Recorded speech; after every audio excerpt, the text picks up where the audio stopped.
Việc cái khả năng bỏ nó đâu thế xứ à. Cho cái ở đó cho mà cho. Đó cái mà cho. Đó cái cho mà cho. Đâu cái bỏ nữa. Ô, lộ rẻ thế xứ. Ok đó, hãy đi tiền luôn. Bây giờ đi tiền đó. Như sao đó. Nó đi tiền đó. Thế rong này chỉ bỏ cứ xứ nữa nè.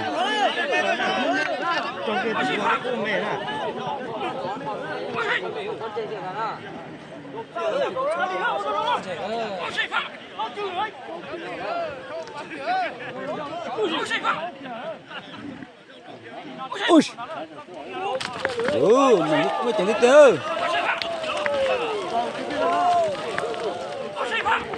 Chúng ta đi tiêu đó. Như sao vậy hả? Như loại xí lô đó nè.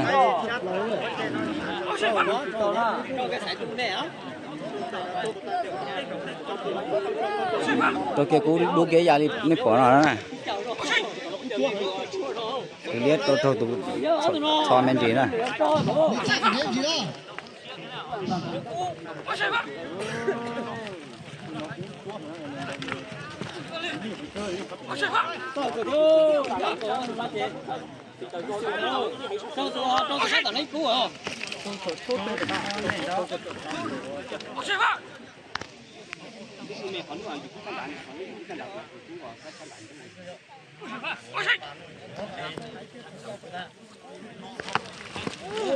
Muốn chẳng đi tiêu đó.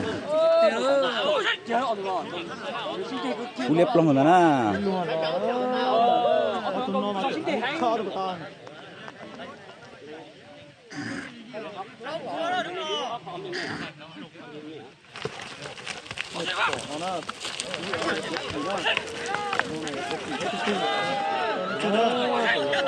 Sẽ lên thìa cho lên thìa tủ sứ nè.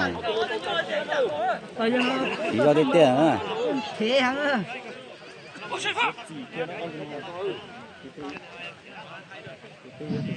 Đó,你找光买的早就走了，牛天了你几脚干啥了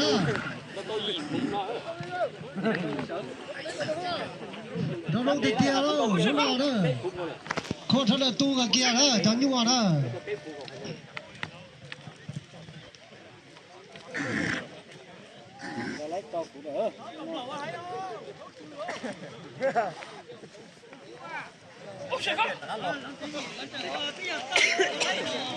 Ê, giờ thì ở cái dê vô cỏ, tao luôn không thấy cái nào đâu.